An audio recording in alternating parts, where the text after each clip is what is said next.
na tol, habang nagpapakain tayo kay na tol ng alaga ating baboy, may napansin ako dyan sa itaas na dalawang tao parang nagmamasid dito sa kubo.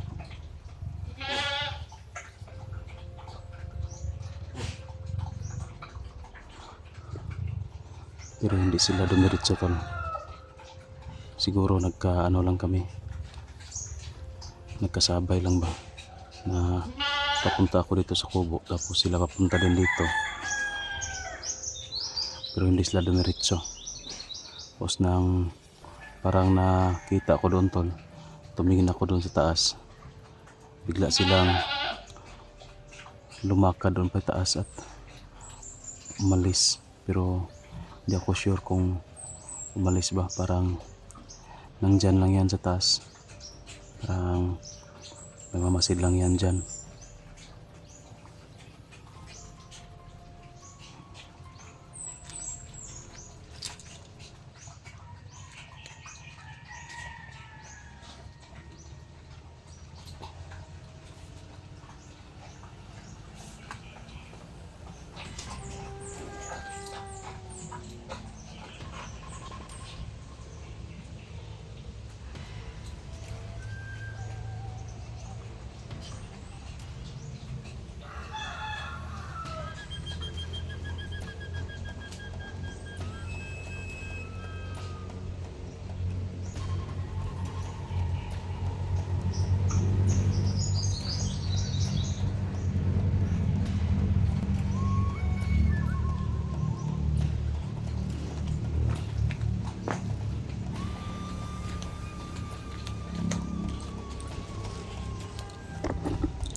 Sigurado ko tol mga bandido yun kasi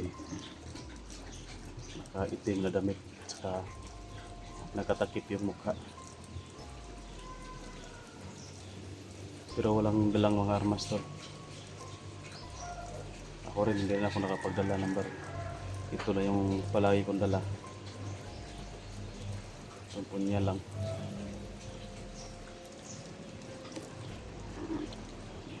Parang may motor na dumadaan.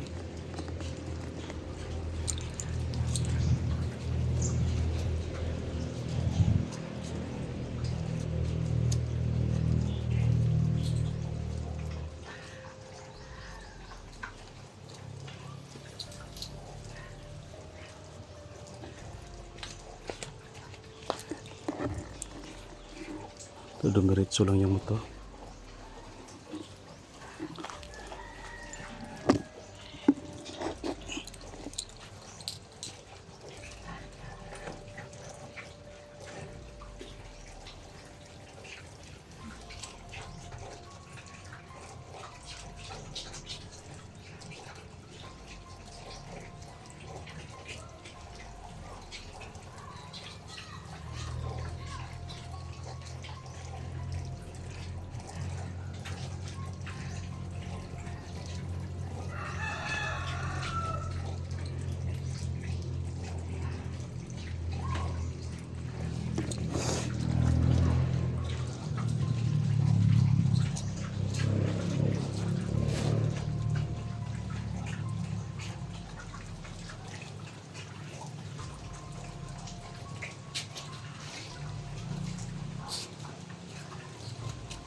Wala kasing ibang nagpapakain tol, hindi na pumayag yung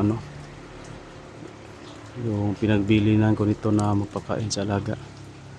Tsaka hindi rin pwede na sila boy at paragpit yung magpapakain dito kasi mainit sila at baka maulit na naman yung nangyari dito na bihag naman sila ulit. Mahirap yun. baka hindi na tayo hindi na natin mai-rescue. Kasi ngayon sobrang galit na galit yan si Agila sa atin kasi naisahan natin. Inunsi natin si Agila.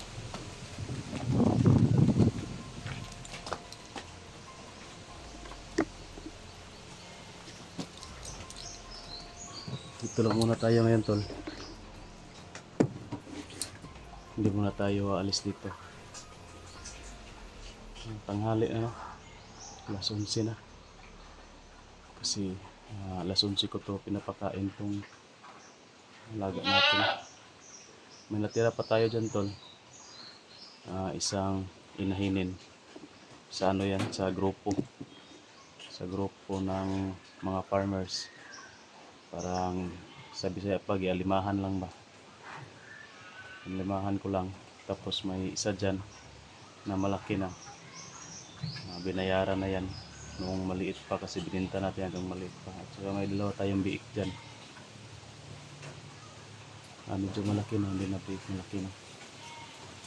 Yan na lang yung pinapakain natin. Siguro pag maano yan, may binta na yan lahat. Kukunin na yan sa yung isa sa may-ari, tapos yung mga biik may binta natin, hindi na tayo maglalagay ng baboy dyan. Siguro yung kuha na lang, inahinin na lang. Hindi naman yan mahirap pakainin kasi 2 beses na isang araw, umaga at saka hapon. Hindi na yan pakain ng tanghali.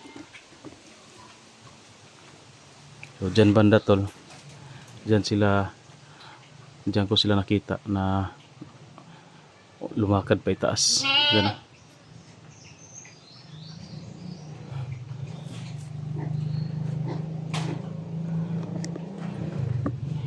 Alam ko na babalikan tayo ni Commander Agila, tol, kasi inunsi natin, naisahan natin. Galit na galit yun. Kaya hindi ako nagkumpiyansa. At sa mga nag-request kasi na sino yung patulungan sa atin, sila si SG daw, si SG na bihag daw. Nabihag ba yun? Basta ipa-rescue daw si SG. Pasensya na kayo, tol, sa mga request niyo, hindi natin mapagbigyan kasi medyo malayo tayo sa area nila. Tapos may problema din tayo dito na hindi natin maiwan-iwan. Kaya nahirapan tayo na makatulong ngayon sa iba. Medyo tagal-tagal lang tayo hindi nakatulong sa iba, hindi tayo nakakulab sa iba kasi di nga dito sa problema natin dito.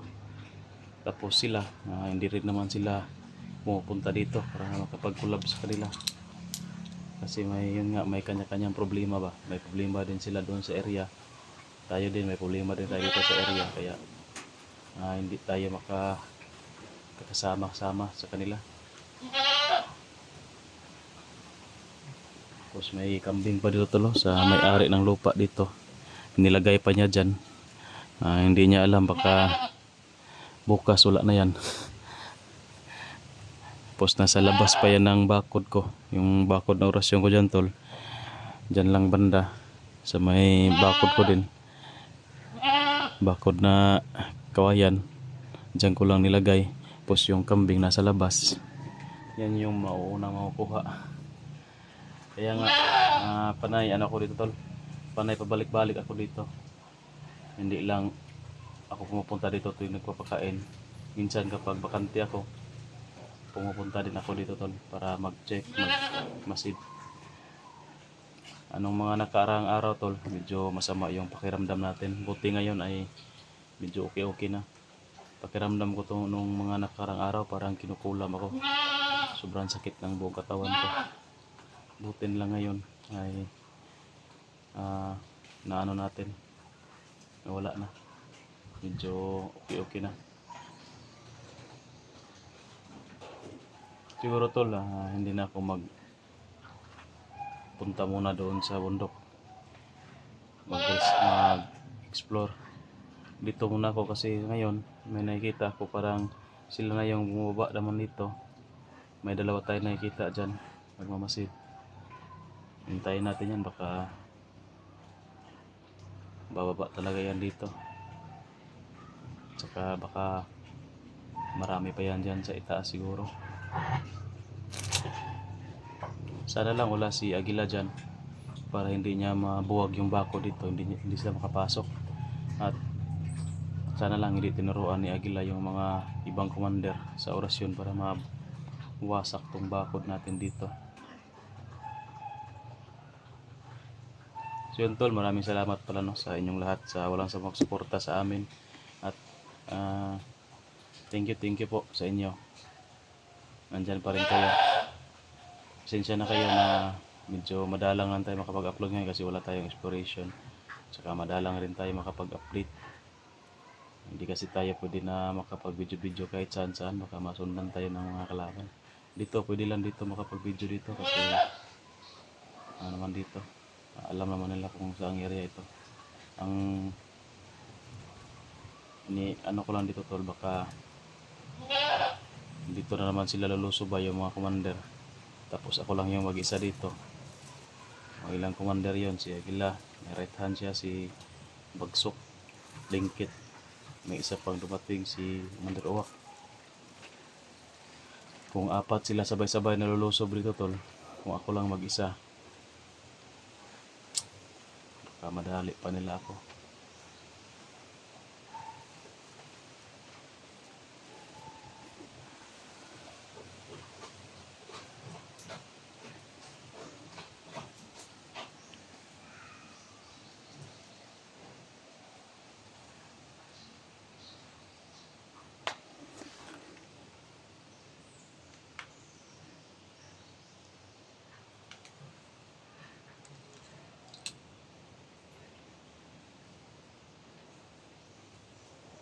Yung pag-rescue daw kay Isjin, para nakita ko ata, para marami na yung tumutulong doon na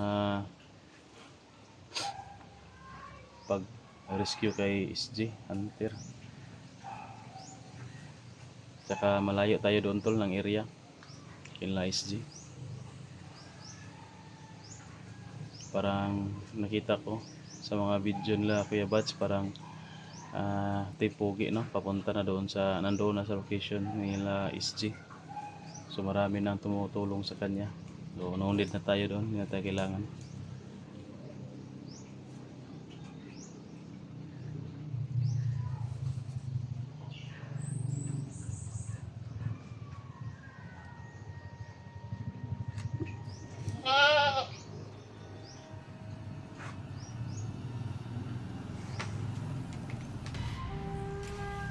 Parang may nakikita akong pa ano-ano doon banda talo. Puhupo ba? Tawag dyan.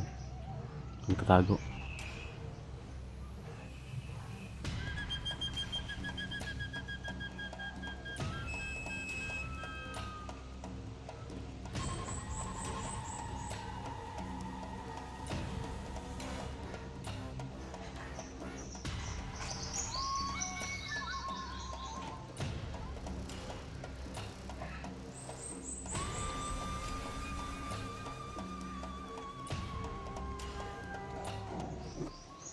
So yun tol, abangan lang ninyo yung exploration natin or mga update natin. So yung mga update natin tol, dito lang natin gagawin sa kubo. Huwag na lang doon sa kabilang kubo kasi hindi natin pinapakita yon. Tsaka andoon sila no sa kubo, sila Boy at saka si Atoy, si Brad Pitt. Tapos kung mag-i-explore ako tol, hindi ko na yan sila isasama, ako lang siguro mag-isa. Medyo delikado kapag si Boy, madali lang mabihag. Para may mag-alaga din doon kay Atoy. Si Atoy tol, hindi pa natin na ibigay doon sa DSWD kasi si Atoy parang ayaw. Nung kinausap natin, parang ayaw niya doon.